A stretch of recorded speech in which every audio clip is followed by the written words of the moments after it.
Mr. Speaker, I yield myself as much time as I may consume. Gentleman's recognized. Mr. Speaker, I rise today in support of awarding Ong San Su Chi the Congressional Gold Medal. Mr. Speaker, since the founding of our country, this Congress has awarded more than 300 people and organizations the Congressional Gold Medal. We have bestowed this honor on those who have performed outstanding deeds and acts of service. Past recipients include the Dalai Lama for his contributions to peace, nonviolence, human rights, and religious understanding. Elie Wiesel, one of the foremost spokesmen of the victims of the Holocaust. The Reverend Francis X. Quinn, pastor of the Church of the Guardian Angel in New York City, who risked his own life in persuading an armed gunman to surrender to police and free an elderly couple he was holding hostage. Mother Teresa of Calcutta and Nelson Mandela of South Africa. Like those who have received this award before, Ong San Su Chi embodies the spirit of the Congressional Gold Medal, dedicating her life to the cause of freedom and democracy by fighting to establish peace in her home country of Burma. Ong San Su Chi was born in Burma in 1945, and 2 years after her birth, her father negotiated Burma's independence from the United Kingdom and was then assassinated by his arrivals that very same year. Like father, like daughter, Ms. Su Chi has spent most of her life working to better her native country. Although Burma established democratic rule after being an independent republic in 1947, a military coup toppled the government in 1962, and since then, the government has been effectively under military control. For more than 20 years, Ms. Su Chi has led the effort to end military rule in her country. In 1988, she helped form the National League for Democracy, also known as the NLD, which advocates nonviolence. She is currently the NLD's General Secretary. In 1990, despite being under house arrest, she led her political party to a landslide victory in parliamentary elections, gaining 82% of the seats in Parliament.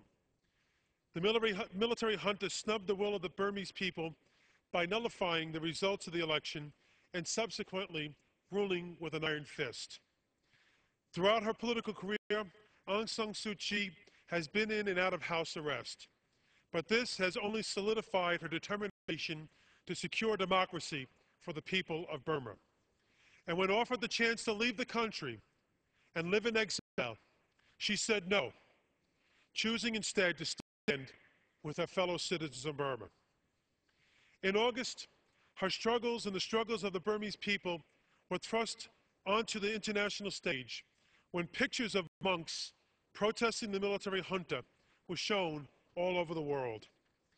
Despite the junta's violent crackdown on dissidents, protesters have remained committed to peaceful protests, inspired by their rightful leader, who met with foreign leaders and junta officials from her home to work for a peaceful way forward after the bloody nationwide crackdown.